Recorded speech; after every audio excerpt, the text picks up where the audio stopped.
The Australian sun hung like a brass coin in the November sky of 1932, casting sharp shadows across the wheat fields of Western Australia, where something unprecedented in the annals of military history was about to unfold, a campaign so peculiar that it would become both a footnote in ornithological records and a stain upon the pride of men who had survived the trenches of Gallipoli and the fields of France. The emus, those towering flightless birds with their strange prehistoric gait and unblinking amber eyes, had been gathering in numbers that defied the settlers' comprehension, their ranks swelling to perhaps 20,000 strong, an army without generals or banners, but with an instinct for survival that would prove more formidable than military strategy. The farmers of Campion and Walgulan had watched their crops disappear beneath the onslaught of beaks and claws, each bird capable of consuming pounds of wheat in a day, trampling fences that had been erected with sweat and scarce capital, destroying the very foundation of livelihoods already weakened by the grinding teeth of the Great Depression that had turned the world's economies into a landscape of breadlines and desperate men. Western Australia in those years was a place where isolation bred a particular kind of resilience, where the nearest neighbour might be hours away by horse, and the nearest town a full day's journey across land that alternated between scrubland and cultivated patches wrested from the bush through back-breaking labour. The wheat farmers had taken up their holdings after the Great War, many of them returned servicemen who had been promised land as reward for their sacrifice, a promise made by politicians in distant Perth and even more distant Canberra, who had never felt the weight of a rifle or the peculiar terror of waiting for dawn in a foreign trench. These men had traded one kind of hardship for another, swapping the mud of Flanders for the red dust of the outback, the whistle of artillery for the screech of cockatoos at dawn, the camaraderie of the battalion for the lonely vigil of a man watching his fence line at dusk. The land they worked was marginal at best, requiring constant attention and the kind of optimism that borders on delusion, a belief that the rains would come when needed, and the markets would hold, and the efforts of human hands could impose order upon a continent that had existed in its own rhythm for millions of years before the first European sail appeared on the horizon. The economic catastrophe that had begun with the Wall Street collapse in 1929 had rippled across the Pacific with devastating effect, reaching even these remote farmsteads, where men who had borrowed to establish their holdings now found the prices for their wheat had collapsed to levels that made repayment impossible. The government in Perth, led by Premier James Mitchell and his coalition, faced pressures from all sides, from the farmers demanding relief, from the banks demanding their due, from the federal government in Canberra, which controlled much of the revenue but seemed remote and uncaring to Western Australian concerns. There had been serious talk of secession, of Western Australia breaking away from the Federation and going it alone, a sentiment fuelled by the perception that the eastern states drained wealth from the West while providing little in return. Into this powder keg of economic desperation and political resentment came the emus, arriving as they had for millennia in their annual migration, moving inland from the coast where they had bred during the winter months, seeking the new growth that spring rains had encouraged in the wheat belt, drawn by an instinct older than human memory to the places where food was abundant and the living was, from their perspective, easy. The emus were not strangers to this land. They had evolved here over millions of years, developing their powerful legs that could carry them at speeds approaching 30 miles per hour. Their small wings useless for flight but perfect as rudders for the sharp turns they could execute while running, their plumage designed to shed the heat of the Australian sun while providing enough insulation for the cold desert nights. Standing nearly 6 feet tall and weighing up to 120 pounds, they were formidable creatures even in isolation, but in groups of dozens or hundreds, they became a force that could transform a landscape. Their arrival in the wheat belt in such unprecedented numbers in 1932 was likely due to a combination of factors that the farmers could not have predicted. An unusually successful breeding season on the coast, changes in vegetation patterns caused by drought in other regions, the expansion of farming itself which had created an irresistible food source where once there had been only native grasses and scrub. The farmers watched in mounting horror as flocks of emus descended upon their fields like a locust plague, each bird methodically working through the wheat rows, plucking the grain heads with practiced efficiency, their strong legs easily stepping over or pushing through the rabbit-proof fencing that was supposed to protect the crops. The initial responses were what one would expect from practical men accustomed to solving problems with the tools at hand. Shooting parties were organised, with farmers taking their rifles and shotguns into the fields at dawn and dusk when the birds were most active. But the emus proved remarkably difficult to kill with conventional hunting methods. Their height meant that a body shot often missed vital organs, passing through the thick layer of feathers and muscle without causing immediately fatal damage, and the birds could cover ground so quickly that even a wounded emu could disappear into the bush before a second shot could be fired. The noise of gunfire would scatter the flocks, but they would regroup and return, sometimes to the same field, sometimes to a neighbour's property, demonstrating a frustrating persistence that seemed almost intelligent in its adaptation to the farmer's defensive measures. Poisoning was considered but rejected as too dangerous to livestock and dogs, and too unreliable given the vast areas the emus ranged across. Traps were impractical for such large, strong birds that could simply kick their way through most restraints. The farmers found themselves in the position of besieged defenders, watching their resources dwindle, while an enemy they could neither effectively fight nor deter continued its relentless assault. It was in this context of desperation that the idea emerged of requesting military assistance, not as metaphor but as literal intervention by the Australian Army with its superior firepower and trained personnel. The farmers' delegation that approached their federal representative, the member for Canning whose constituency included the affected districts, framed their request in terms that combined practical necessity with political pressure. They reminded him that they were returned servicemen who had been promised support, that their economic survival was essential to the nation's food supply, that the emu plague represented a genuine emergency beyond the capacity of civilians to address. The member, understanding both the genuine crisis and the political opportunity it represented, carried the petition to Perth and then to Canberra, where it landed on the desk of the Minister for Defence, a position then held by a man who understood that the loyalty of returned servicemen was not something to be taken lightly, particularly in times of economic hardship when radical political movements were gaining traction among the disaffected. The decision to deploy military forces against emus must have seemed, in the abstract chambers of Parliament, like a relatively simple matter: a few men, some automatic weapons, a brief campaign to cull the bird population to manageable levels, and a grateful constituency that would remember the government's responsiveness at the next election. The officer selected to lead this unusual operation was Major Gwynedd Purvis Wynne, Aubrey Meredith of the 7th Heavy Battery of the Royal Australian Artillery, a man whose military credentials were impeccable and whose understanding of what he was about to face was virtually non-existent. Meredith had served with distinction during the Great War, had commanded men under fire, had organised artillery barrages and coordinated with infantry advances, had demonstrated all the qualities that the military valued in its officers: discipline, courage, tactical thinking, and the ability to remain calm under pressure. What he had never done was hunt emus in the Western Australian outback, and the briefings he received before deployment could not possibly have prepared him for the reality of what such an operation would entail.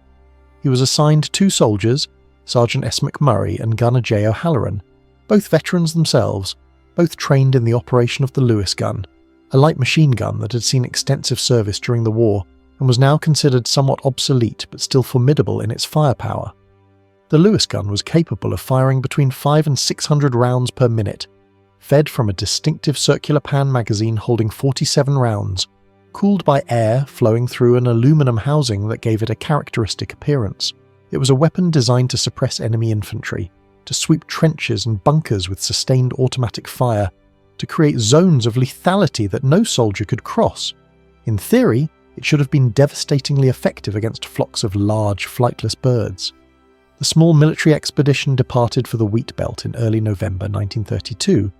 travelling by train and truck to reach the Campion district, where the emu concentration was reportedly highest, carrying with them 10,000 rounds of ammunition, a generous allocation that reflected the government's expectation that the operation would be thorough and decisive. The farmers who greeted them were weathered men with sun-damaged skin and hands calloused from years of manual labour, men who spoke in the clipped accents of rural Australia and whose eyes held the particular wariness of those who have learned not to trust promises but who were willing to accept any help offered. They showed Meredith the damaged fences, the trampled fields, the evidence of the nightly incursions that were destroying months of work, and they spoke of emus with a mixture of frustration and grudging respect. These were not stupid animals, they explained, not like sheep or cattle that could be herded or controlled. but creatures with their own intelligence and patterns that defied easy prediction. Meredith listened with the polite attention of a military officer receiving a civilian briefing, making notes in his field book, asking questions about emu habits and terrain. But one suspects that beneath his professional demeanour, he was already mentally preparing his reports of success, already envisioning the campaign as a straightforward application of superior technology to an inferior opponent. The first engagement took place on November 2nd, when Meredith and his men positioned themselves near a waterhole known to be frequented by the emus, waiting in the early morning light for the birds to arrive in numbers sufficient to make the expenditure of ammunition worthwhile. The Lewis guns were set up on stable ground with good fields of fire, the ammunition pans loaded and ready. The soldiers experienced enough to know the importance of proper preparation and calm execution. When the emus finally appeared, they came not in a dense flock as Meredith had hoped, but in scattered groups, wary and spread out across the landscape in a formation that seemed almost designed to minimize the effectiveness of machine gun fire. Meredith gave the order to engage, and the Lewis guns opened up with their characteristic chattering roar, a sound that had once meant death in the trenches of Europe, but which here in the Australian bush seemed oddly diminished, swallowed by the vast openness of the land. The emus reacted with astonishing speed, scattering in multiple directions, their long legs carrying them across rough ground faster than the gunners could track with their weapons, weaving between scrub and over small rises that provided momentary cover. When the firing stopped and the gun smoke cleared, perhaps a dozen birds lay dead or wounded, a result that consumed hundreds of rounds of ammunition, and which immediately demonstrated that this would be no simple slaughter. Over the following days, Meredith adjusted his tactics, trying different approaches that drew on his military training, but which consistently failed to account for the fundamental difference between fighting human soldiers and hunting wild animals. He attempted to drive the emus toward prepared killing zones, but the birds refused to cooperate, splitting into smaller groups that evaded the drives. He tried ambush tactics, concealing the guns and waiting for the emus to come within range, but the birds proved remarkably sensitive to any sign of human presence, often veering away before entering the effective range of the weapons. He experimented with mounting one of the Lewis guns on a truck, thinking that mobile firepower could pursue the fleeing flocks, but the rough terrain made driving at speed impossible, and the gun could not be fired accurately from a moving, bouncing vehicle. The one attempt to do so resulted in the truck bogging in soft ground and wasting an hour of valuable daylight extracting it. The emus, meanwhile, continued their depredations on the wheat crops, moving between feeding areas with apparent unconcern for the military presence, treating the soldiers not as mortal threats, but as temporary inconveniences to be avoided and then ignored. The psychological dimension of the campaign began to weigh on Meredith and his men in ways that were difficult to articulate in official reports, but which were nonetheless real and demoralizing. These were soldiers who had faced the German army, who had endured artillery barrages and gas attacks and the prospect of death in various horrible forms, and they had come through those experiences with their sense of professional competence intact. They knew how to be soldiers, how to fight, and how to survive fighting. But here in the wheat belt they found themselves engaged in an enterprise that made them feel not brave or skilled but rather foolish, hunting animals that refused to behave like targets, expending military resources on a task that increasingly seemed like a grotesque joke. The farmers watched the operation with expressions that evolved from hope to puzzlement to poorly concealed amusement, and while they were grateful for the effort and certainly for any emus that were killed, it was clear that the military intervention was falling far short of the decisive solution that had been promised. The local press began to report on the campaign with a tone that mixed sympathy with satire, describing the emus as employing guerrilla tactics and questioning whether the birds had appointed their own commander to organise their evasive manoeuvres, a joke that was perhaps funnier to editorial writers in Perth than to the men actually pulling the triggers in the field. The operational challenges were compounded by mechanical issues that plague any military equipment in field conditions, particularly equipment being used in ways for which it was not originally designed. The Lewis guns, reliable enough in the static positions of trench warfare where they could be regularly maintained and where ammunition supply was organised through military logistics, proved temperamental in the dust and heat of the outback. The cooling mechanism that worked well in the muddy dampness of France struggled with fine red dust that infiltrated every mechanism, causing jams and misfires that required time-consuming field stripping and cleaning. The circular ammunition pans, ingenious in their design, were also prone to feeding problems when dust accumulated on the rounds or when the pan springs weakened from repeated use, and the soldiers found themselves spending as much time clearing stoppages as actually firing. The weight of the guns and their ammunition, tolerable when moving between prepared positions in a conventional battlefield, became a serious burden when tracking across rough terrain under the Australian sun, and the necessity of carrying sufficient ammunition for sustained engagement meant that the soldiers were limited in how far they could pursue scattered emu groups before having to return to their vehicle to resupply. By mid-November, after nearly 2 weeks of operations, Meredith's ammunition expenditure had reached alarming levels while the confirmed kill count remained embarrassingly low. Estimates varied, but it appeared that approximately 300 rounds were being expended for each emu killed, a ratio that would have been scandalous in any conventional military operation, and which suggested not marksmanship failure, but a fundamental mismatch between weapon system and target. Meredith filed reports that attempted to explain the difficulties in terms that would be comprehensible to his superiors in Perth and Canberra, describing the emu's speed and evasiveness, the terrain challenges, the mechanical issues with the weapons, but the essential absurdity of the situation was impossible to completely obscure behind military jargon. The Minister for Defence, reading these reports and undoubtedly feeling the political heat from press coverage that was becoming increasingly satirical, made the decision to withdraw the military forces from the operation, a decision that was announced publicly as a temporary suspension due to the need for the soldiers elsewhere, but which everyone understood to be an admission of failure. The withdrawal was not, however, the end of the story, because the emu problem remained unsolved, and the political pressures that had prompted the military intervention in the first place had not dissipated.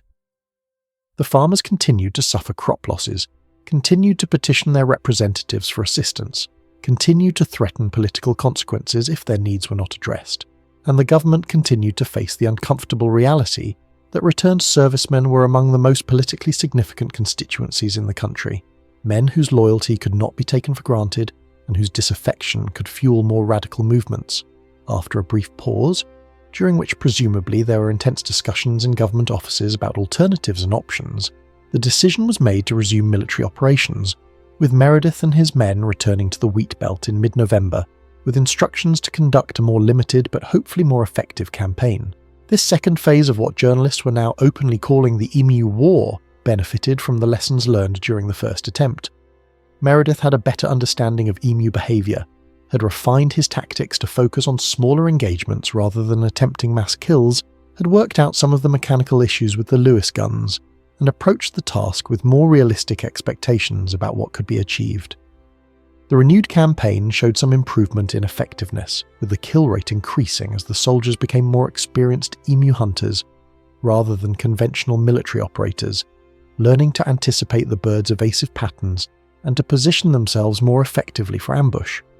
Meredith developed a particular technique of identifying the larger males that often led the groups and targeting them first,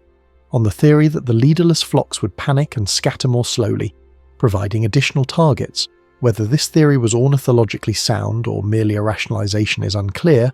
but it seemed to produce marginally better results. The soldiers also adapted their ammunition management, conserving rounds by being more selective about when to fire, and accepting that many opportunities would have to be passed up because the probability of success was too low to justify the expenditure, a calculation that would have been alien in conventional warfare but which made sense in this peculiar context. By early December, when the heat of the Australian summer was becoming intense and the emu migration patterns were beginning to shift as the birds moved to different areas following the seasonal food sources, Meredith estimated that perhaps 50 emus per week were being killed, a number that was simultaneously an improvement over the initial results and clearly inadequate to the scale of the problem. The final withdrawal of military forces in December 1932 came without fanfare or official declaration of victory, simply a quiet cessation of operations as Meredith and his men returned to their regular duties, leaving behind them perhaps 1,000 dead emus from an estimated population of 20,000 and a legacy of questions about what exactly had been attempted and why it had failed. The ammunition expenditure for the entire campaign was tallied at approximately 10,000 rounds, meaning that the final ratio was somewhere around 10 rounds per confirmed kill, still far from efficient by military standards, but better than the initial figures had suggested would be possible. The cost of the operation in purely financial terms was modest compared to conventional military operations, but in political and public relations terms it was disastrous. A story that combined governmental incompetence with animal resilience in a narrative too perfect for satirists to resist. The international press picked up the story with undisguised glee, with British newspapers in particular finding rich amusement in the image of Australian soldiers being defeated by birds, a narrative that played into long-standing condescension about colonial competence, and which stung Australian national pride in ways that were perhaps disproportionate to the actual significance of the events, but which were nonetheless real. The aftermath of the Emu War, as it would forever be known despite never being an actual war in any meaningful sense, involved a complex sorting of blame and responsibility that revealed much about Australian politics and society in the early 1930s. The farmers blamed the government for deploying insufficient resources and for withdrawing support before the job was complete, conveniently forgetting that they themselves had grossly underestimated the difficulty of what they were requesting when they first petitioned for military assistance.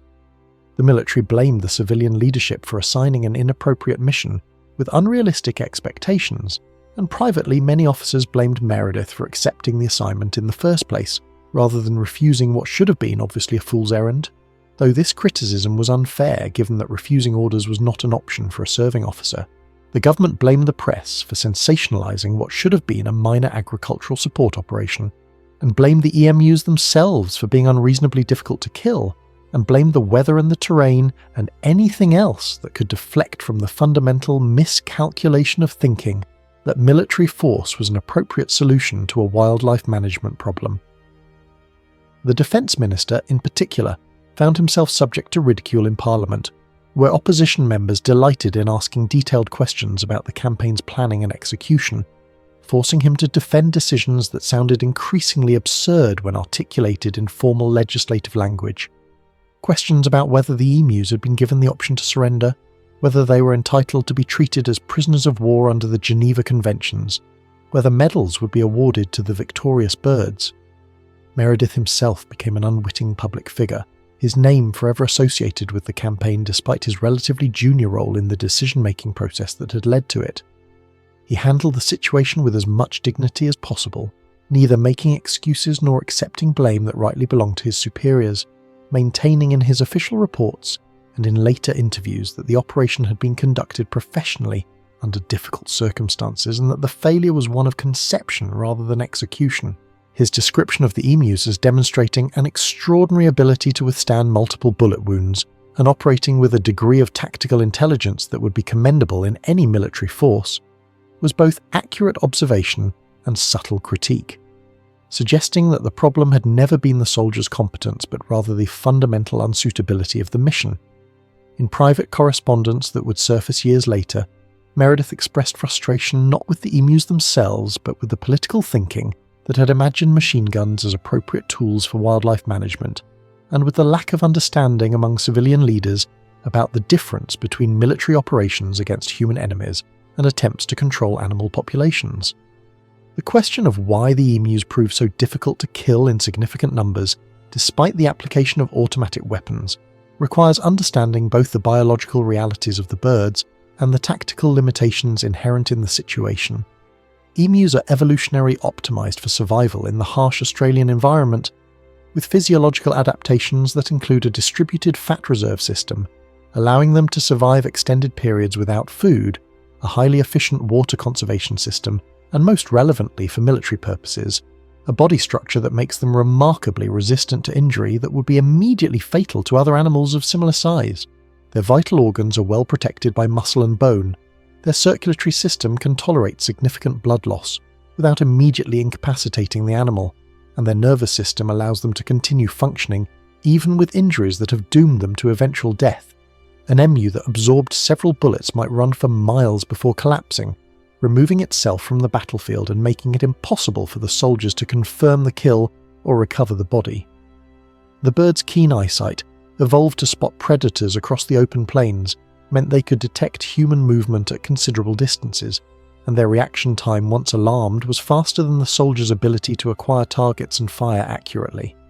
The tactical situation was equally unfavourable to the military forces because unlike conventional warfare where enemies occupied defined territories, and can be engaged through established battle techniques, the emus were constantly mobile across vast areas without any defensive positions that needed to be held or supply lines that could be interdicted. The entire premise of machine gun tactics in warfare relies on enemies who need to advance through beaten zones of fire, who are constrained by the necessity of taking or holding ground, who can be pinned down and destroyed through suppressive fire and maneuver. None of these conditions applied to emus, who had no objectives beyond feeding and who could simply run away from danger without suffering any strategic penalty. The soldiers found themselves in the position of hunters rather than warriors, but hunters equipped with weapons designed for warfare rather than hunting, using tactics developed for European battlefields rather than Australian bushland, constrained by military procedures and ammunition accounting when what was needed was the patience and local knowledge of professional game controllers.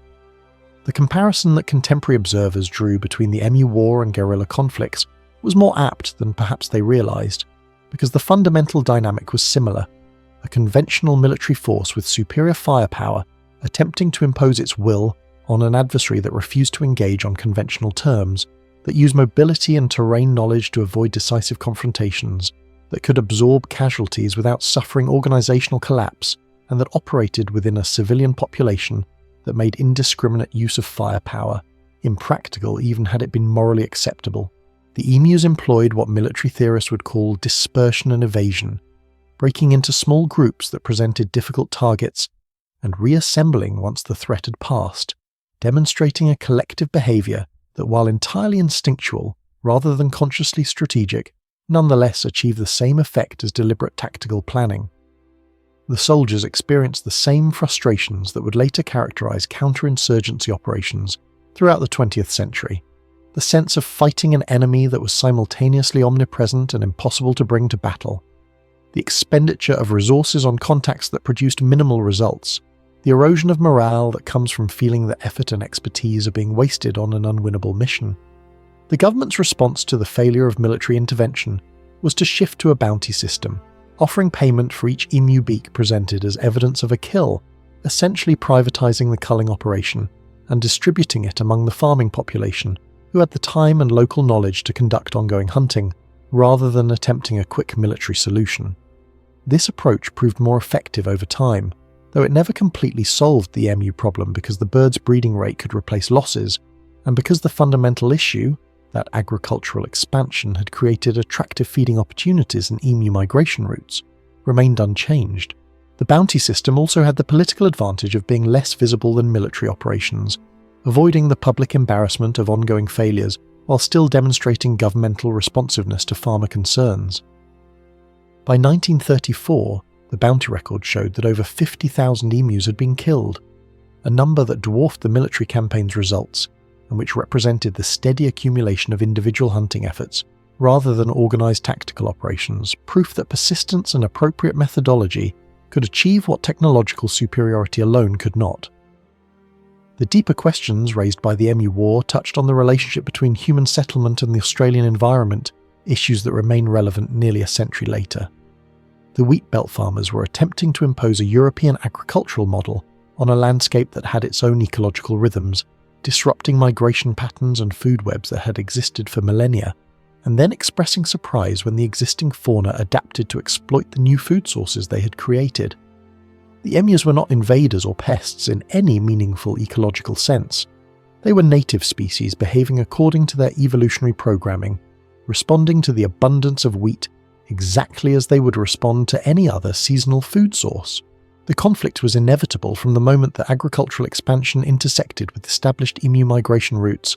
and no amount of military intervention could resolve the fundamental incompatibility between farming practices that required stable, predictable conditions and an environment characterized by dramatic variability in rainfall, temperature, and resource availability.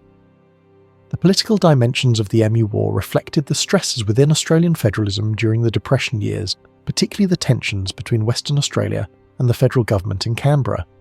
The Western Australian government had pushed for military intervention, partly because it shifted the financial and organisational burden to federal authorities, while allowing state politicians to be seen as advocating for their constituents.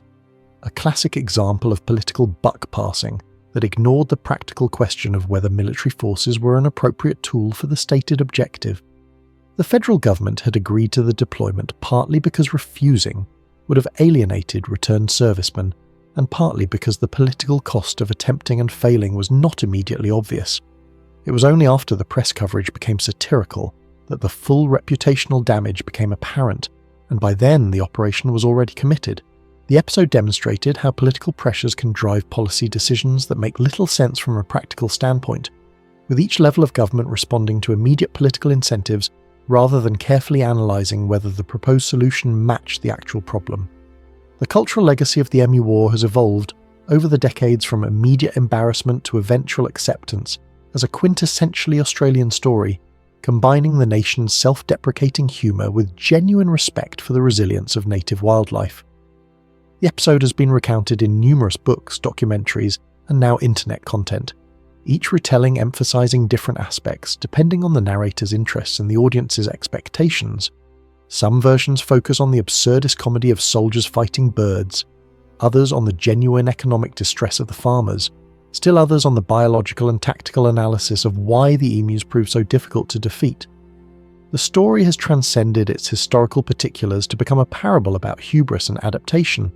about the limits of technology when applied inappropriately, about the unexpected ways that nature resists human attempts at control. International audiences often encounter the Emu War as their first detailed exposure to Australian history between the world wars, and while this is in some ways unfortunate given that there were certainly more significant events during that period, it speaks to the narrative power of a story that combines familiar elements, military operations, wildlife, governmental incompetence, into an unfamiliar configuration. The participants in the Emu War continued their lives after the campaign with varying degrees of success and notoriety. Major Meredith returned to regular military service and was promoted during World War II, eventually retiring as a colonel without ever fully escaping his association with the Emu campaign despite distinguished service in more conventional military operations. His obituary in 1961 inevitably mentioned the Emus in its opening paragraphs, proof that some historical episodes attach themselves to individuals regardless of their preference or the totality of their accomplishments. The soldiers who served under him similarly found that their participation in the campaign became a story they were asked to tell and retell, sometimes with pride in having been part of a unique military operation, sometimes with embarrassment at the absurdity of the whole affair, always with the awareness that they had been witnesses to something that transcended its immediate circumstances to become part of national folklore. The farmers whose crop losses had prompted the intervention received some relief through the bounty system and through gradual improvements in fencing technology that made wheat fields more defensible against emu incursions, though many of them eventually abandoned their marginal holdings as the economic pressures of the Depression made survival in the wheat belt untenable, regardless of wildlife issues. The emus themselves, of course, were entirely unaware that they had participated in anything that humans would later categorize as a war, or that their behavior during November and December 1932 would be analysed in military colleges and wildlife management courses for decades to come. They continued their annual migrations following the seasonal patterns of food and water availability that had guided their ancestors, their population numbers fluctuating according to breeding success and environmental conditions rather than human intervention. The species as a whole was never endangered by the culling efforts, either military or civilian, because their reproductive rate and the vast areas they inhabited provided resilience against localized hunting pressure. In evolutionary terms, the Emu War was a trivial event, a brief and inconsequential interaction with a recently arrived species, humans, whose agricultural activities created temporary food, abundance, followed by lethal responses that individual emus learned to avoid through the same instincts that helped them survive predation by dingoes and eagles. The birds that survived the campaign passed on no conscious memory of the experience, but did contribute genetic material to subsequent generations, potentially selecting for traits like wariness of humans and quick reaction to sudden sounds, microevolutionary pressures that were insignificant compared to the larger forces that had shaped the species over millions of years. The military analysis of the Emu War, conducted quietly within Australian defence circles and without the satirical overlay that characterised public discussion,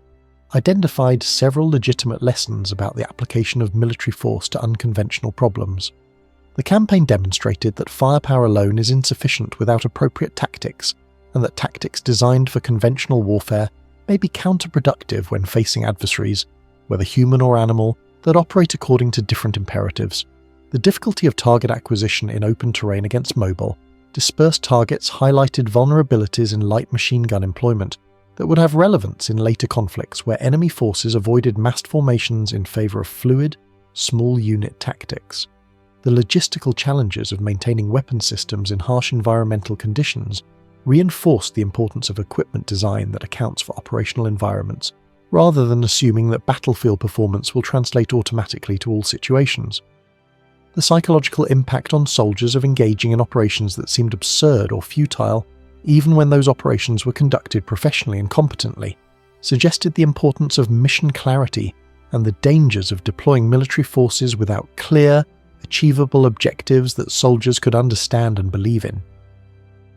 The agricultural lessons were perhaps more immediately practical, demonstrating that wildlife management requires understanding of animal behaviour and ecology rather than simple application of force, that prevention through appropriate fencing and habitat modification is more effective than reactive killing, and that working with natural systems rather than against them produces more sustainable outcomes. The farmers who succeeded in the wheat belt over the long term were those who learned to protect their crops through multiple defensive measures: better fencing, strategic planting that minimised edge exposure to wildlife, diversification of crops to reduce dependence on wheat, cooperation with neighbours to coordinate defensive efforts, rather than relying on elimination of the emu population. The recognition that emus were responding rationally to the food sources created by agriculture led eventually to more sophisticated approaches that accepted some level of crop loss as inevitable, while minimising it through design rather than endless conflict, a shift in thinking that paralleled broader movements in conservation and environmental management during the mid-20th century.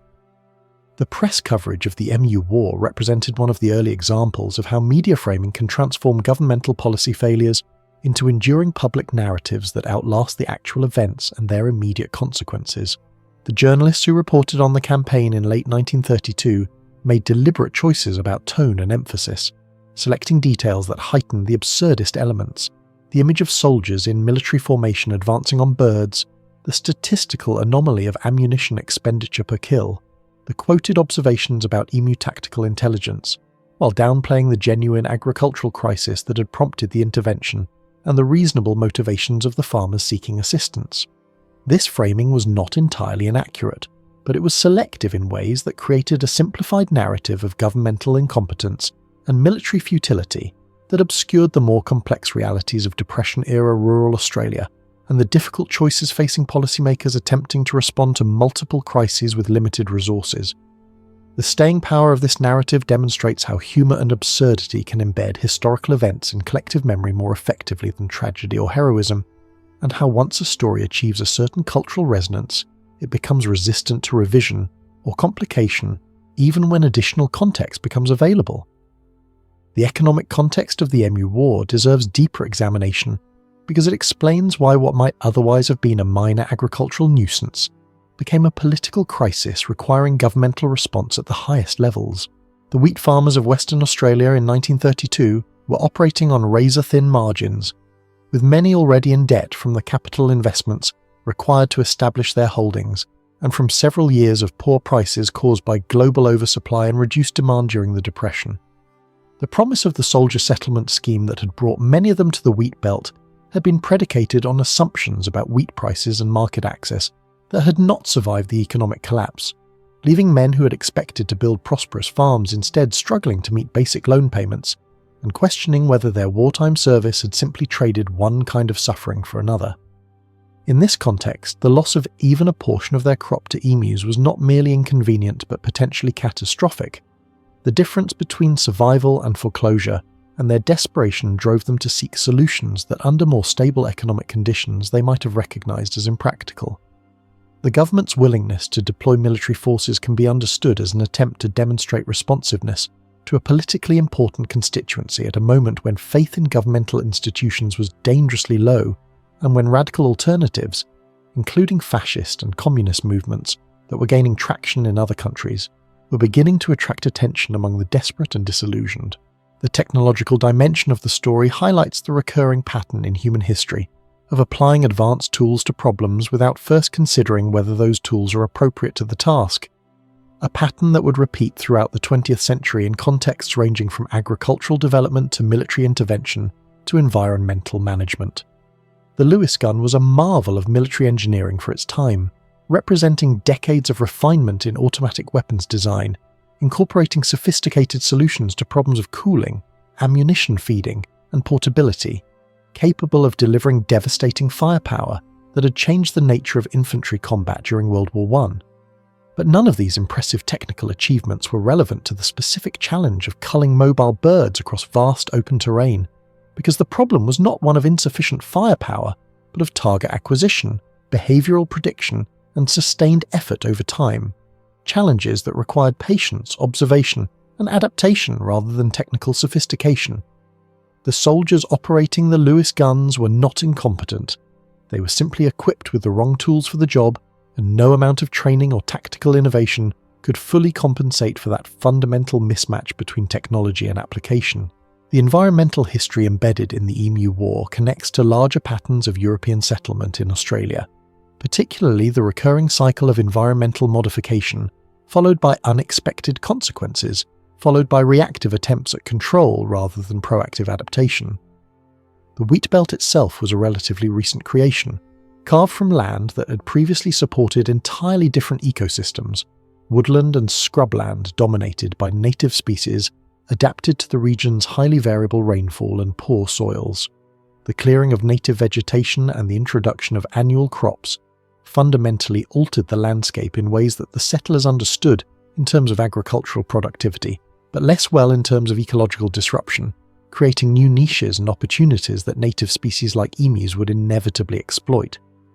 The surprise expressed by farmers when emus arrived in large numbers to consume the wheat reveals a blindness to the ecological implications of agricultural expansion, an assumption that land could be transformed to human purposes without triggering responses from the existing fauna. This same pattern would repeat with rabbits, with foxes introduced to control rabbits, with cats that became feral predators, with a succession of introduced species and modified landscapes that created cascading ecological effects far beyond what the original interventions had anticipated. The strategic thinking behind the Emu War, or rather the lack thereof, demonstrates how short-term political pressures can override careful analysis of problem definition and solution matching. No one in the chain of decision-making from the farmer's initial petition through the Defence Minister's authorisation of deployment appears to have seriously questioned whether military intervention was likely to be effective or whether alternative approaches might be more appropriate because the political imperative was to be seen to be doing something dramatic and immediate rather than to carefully evaluate the range of possible responses and select the most suitable one. This preference for visible action over effective action is a recurring feature of democratic governance, particularly during crises when political leaders face pressure to demonstrate responsiveness to constituent demands, and it explains many policy failures across various domains where the chosen intervention was selected more for its symbolic value or political palatability than for its practical likelihood of success. The Emu War stands as a particularly clear example because the absurdity of the outcome makes the decision-making failures obvious in retrospect, but similar dynamics operate in less obviously foolish policy choices where the mismatch between problem and solution is more subtle, and where failure can be obscured or attributed to other factors. The human psychology involved in the campaign, both of the decision-makers who authorized it and the soldiers who conducted it, reveals interesting dimensions of how professional military personnel respond to orders that may seem questionable but which fall within the broad range of legitimate assignments. Meredith and his men were given a mission by competent authority,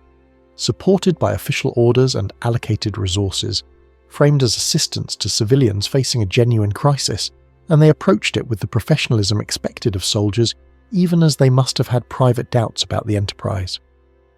The cognitive dissonance of applying military discipline and tactical thinking to hunting birds, of filing official reports using military terminology to describe engagements with wildlife, of expending government ammunition and equipment on a task that bore no relationship to national defence or security, required a particular kind of compartmentalisation.